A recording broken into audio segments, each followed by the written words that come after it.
Traoré, né le 25 février 1976 à Créteil, à la clinique du Montmélie. Je précise bien parce qu'il a disparu. Passé ses formations de joueur à Créteil, devenu professionnel à Créteil. Et après on a eu le temps de voir autre chose, mais on a eu une bonne formation à Créteil. Parisien. Ouais, ça va? Salem, ça va ou quoi? Et toi, alhamdoulilah, merci. Alhamdoulilah, mon frère. Ouais, bonne journée. Franchement, ça fait plaisir. Hein. Merci, c'est On va gentil. faire une photo avec toi? Oui, bien sûr. Vas-y, mon rôle fort, Vas-y, putain, ça va. merci, c'est gentil. Tu vois le mur qui est là-bas, là?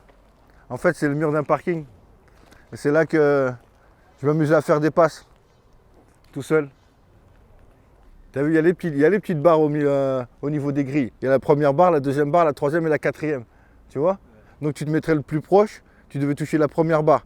Après, tu restais sur la deuxième. Une fois que tu avais touché la quatrième barre, tu reculais. C'est des niveaux en gros. C'est des niveaux, ouais. Mais forcément, si tu fais ça tous les jours et je sais pas combien de fois par jour, au bout d'un moment, il y a une progression, inconsciemment. Tu avais des petits bancs, mais les petits bancs, ils n'étaient pas répartis comme ça. Tu vois, tu avais vraiment des petits bancs écartés, tu vois, vraiment aux quatre coins. Donc ça veut dire que tu avais vraiment ton banc à défendre. J'ai que des bons souvenirs. Après, tu as vu, on est des gamins, on joue. Non, c'est des beaux souvenirs. Ben, je suis d'ici. Hein. Je suis entouré des gens que j'apprécie, des gens qui m'aiment, des gens que j'aime. Donc forcément, on est bien. Après ma carrière, de toute façon, je suis revenu habiter ici. J'habite encore à côté. Ma famille habite ici, mes parents habitent là, mes frères et sœurs, mes neveux, mes nièces. On est tous là. Donc forcément, on y est bien.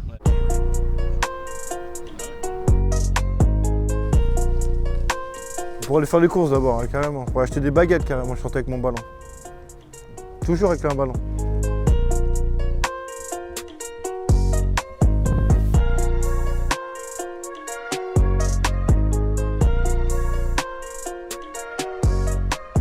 Et là, on est au 8, deuxième étage. Ma chambre, c'était celle-ci là-haut, où les volets sont fermés. Et quand j'ai la possibilité de revenir, j'y revenais. Après, quand j'étais à Nice, c'était un peu plus compliqué, mais j'y revenais assez souvent quand même.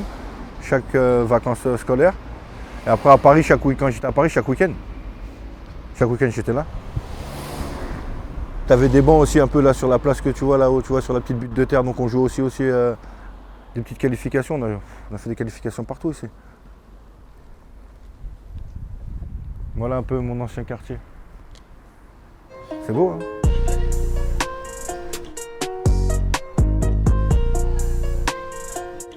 Bobass, Samy, ça dit quoi? ça va bien? On est bien ici au soleil en plus. T'étais où? T'es à la boulangerie? Ouais. Y'a personne? Non, personne. À la base, moi je l'ai connu, c'était de l'herbe, mais de l'herbe qui n'a jamais été entretenu. Donc c'est devenu instabilisé. Du sable avec des petits cailloux qui ressortaient, c'était avec des trous. Et c'était comment de jouer ici? C'était pas bon. Forcément, tu allais ressortir en senior. Avec les chevilles tordues. Les chevilles tordues. Ben non, mais forcément. Tu peux pas être dans un match, ne pas tomber, ne pas t'érafler sur des terrains. Regarde maintenant, les petits ils rentrent, il n'y a plus de blessures. Hein. Et encore, ils n'ont jamais connu les escalopes. Ils ne connaissent pas ça. Encore un peu sur le synthé de temps en temps l'été, parce que si tu tacles, tu risques de te brûler un petit peu sur le côté, tu vois. Mais nous, c'était automatique. Si tu tacles sur du stable, c'est fini. Je t'ai dit, je me souviens, une fois, j'étais dans les buts ici. Je t'ai dit, hein, c'est ce que je te disais. Tu te souviens, Babas? En plus, tu as vu, il y avait un petit... Ici, quand tu étais ici, il y avait un sorte de petit trou. Ça veut dire qu'il y avait toujours de l'eau. Il y avait toujours de l'eau. Tu m'as enlevé la bouche, j'allais dire, il y avait des trous avec plein de flaques d'eau. Il y avait toujours de l'eau, tu vois. Et moi, j'ai fini dans le but et c'est Jean-Michel Lesage qui tirait les pénaltys avec les supporters lensois contre la Cristolienne. Et il a tiré, tu sais, le gaucher avec sa tête de Dalton, là, il a... Contre-pied, il m'a mis. Tu vois. Après, il y a eu beaucoup d'anecdotes, mais c'est vaste, tu vois. Mais ça a toujours été, comme je t'ai dit tout à l'heure, ça a toujours été... Ce qui est intéressant, c'est que ça a toujours été un terrain ouvert. Même malgré là qu'il y ait une association qui figure maintenant en priorité, c'est normal. Ça a toujours été ouvert, regarde, là tout le monde y joue, là. Là, moi, j'étais déterminé, moi. Des petits. Dès que j'ai commencé, c'est pour aller au bout. Je t'ai dit, moi, c'était pour moi... J'aime le football, moi. Donc ça veut dire que j'ai toujours regardé. Depuis petit, je regarde, je regarde tous les matchs. Moi, c'était ça. C'était ni je vais voler, ni je vais aller dans la drogue, ni je vais... C'était ma carrière, pour moi, mon but, c'était là-haut, c'était déterminé. Il y avait tout le temps un ballon. Je t'ai dit quoi tout à l'heure, t'as vu? J'avais toujours un ballon. Je faisais des courses avec un ballon. Comme dans Olivier Tom, j'ai vu que l'autre il avait dit ton ballon c'est ton meilleur ami. Et il ne peut pas te faire mal. Tu vois, moi ouais, c'est mon meilleur ami. Il ne te trahira pas de ballon. Déjà il ne peut pas parler, il ne peut pas te trahir.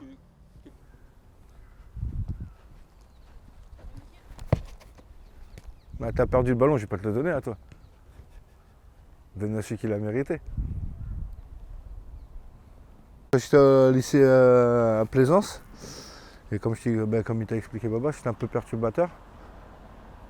Et une prof, elle me dit, bah, tu vas faire quoi toi de ta vie? Parce que tu viens dans mes cours, tu fous rien, tu perturbes le cours. Ça va? Tu perturbes le cours. Je lui dis, mais madame, moi je vais être footballeur professionnel. Et toute la classe, elle rigole, la prof, elle rigole. Déjà, elle n'était pas censée savoir que je faisais du foot déjà, premièrement. Et donc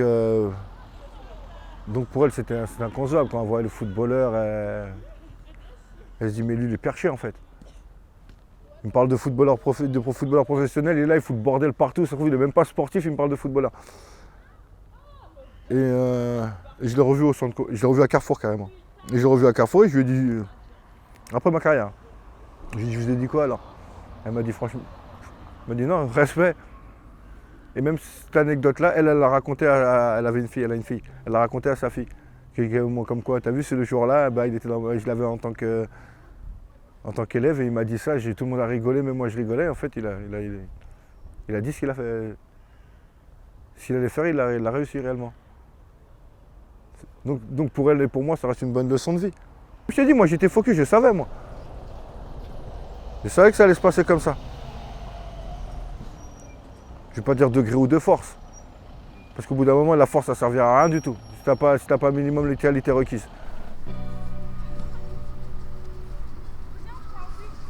Moi, nous, on n'a jamais fait, en tout cas, la plupart des mecs de ma génération, on n'a jamais fait un objectif d'argent, de réussir. C'était plus réussir sur le point de vue sportif. C'est pas une question d'argent. Forcément, l'argent, elle va être liée avec ta réussite sportive, un minima.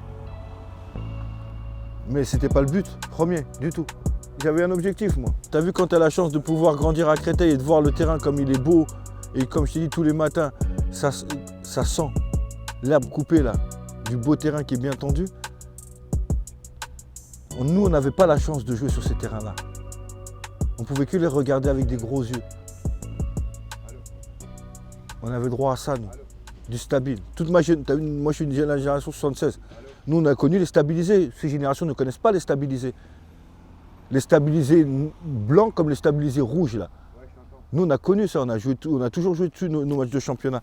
Eh bien, crois-moi que quand tu joues là-dessus, et quand tu as un terrain comme du Vauchel en face, tu as envie de jouer sur la galette.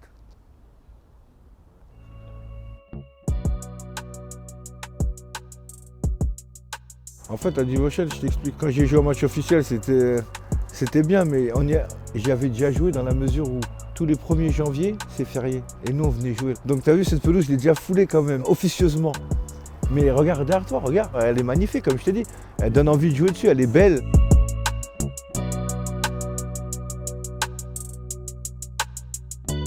La première fois en championnat, tu es plus concentré sur le fait de jouer en championnat tes premiers matchs. Tu vois, c'est un aboutissement. Et après, ouais, forcément, quand tu fais ton premier match à domicile, c'est encore mieux.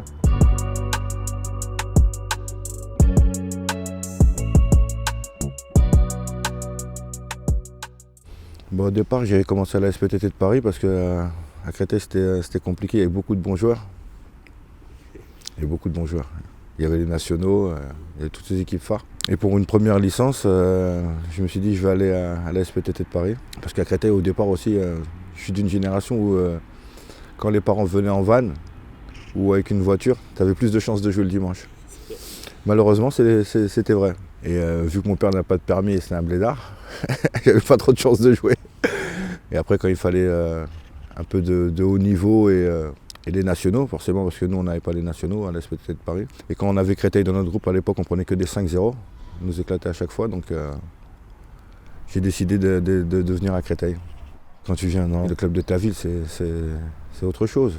Déjà, tu es à proximité, tu connais tout le monde, les dirigeants, tu les connais, les joueurs, tu les connais. On va pas te dire que c'est faux, tu vas pas te battre plus pour le maillot, mais il y a quand même un sentiment de fierté.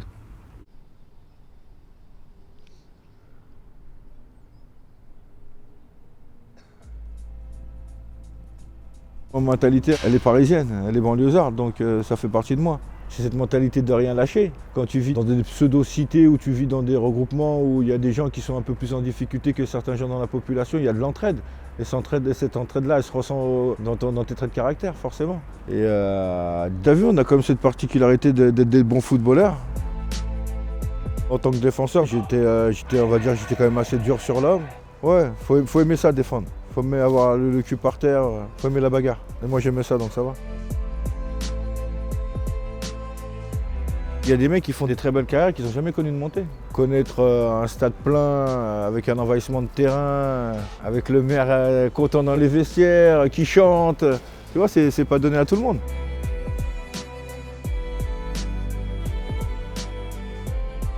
Moi, j'avais jamais connu de la Ligue 2 jusqu'à présent. Et le connaître avec ton club formateur, toujours des beaux souvenirs. C'est magnifique. Maintenant, revenu un peu au club en tant que directeur sportif au niveau de la sauce. L'objectif qui m'a été fixé, de retrouver un peu l'élite, on va dire chez les amateurs, c'est-à-dire les nationaux. Je pense que le club le mérite, la ville le mérite, les jeunes des alentours aussi, parce qu'il y a quand même un bon vivier. Et si tu regardes au niveau des nationaux, dans le 94, il n'y en a pas beaucoup.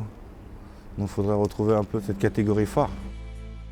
Ça fait 8 ans que j'avais entraîné, donc à ce niveau-là, tu vois, j'avais quand même acquis certaines certitudes. Maintenant, je peux les mettre en place avec mes éducateurs aussi, donc c'est intéressant. Pour l'instant, je suis en observateur. Ça fait 2 mois, même pas un mois, je suis arrivé, un mois plein. Il y a des coachs qui ont mis en place des recrutements, qui mettent en place des systèmes de jeu. Je ne peux pas arriver et dire ouais, non, tu vas à partir de maintenant, tu vas jouer comme ci et comme ça. Selon mon bon vouloir, il faut respecter un peu le travail des gens qu'ils ont mis en place. Et après, à la fin de saison, on fera un constat de ce qui a été et ce qui n'a pas été. Moi, j'ai fait mon passage en tant que joueur, c'est terminé. Maintenant, je fais mon passage en tant qu'éducateur, voire dirigeant. À moi de laisser un bon souvenir, d'avoir rempli mes objectifs. Et puis après, il y a quelqu'un d'autre qui prendra le flambeau. Donc c'est toujours intéressant de pouvoir laisser une petite trace dans la ville et dans le club où tu es passé. Et comme je t'ai dit, c'est Créteil.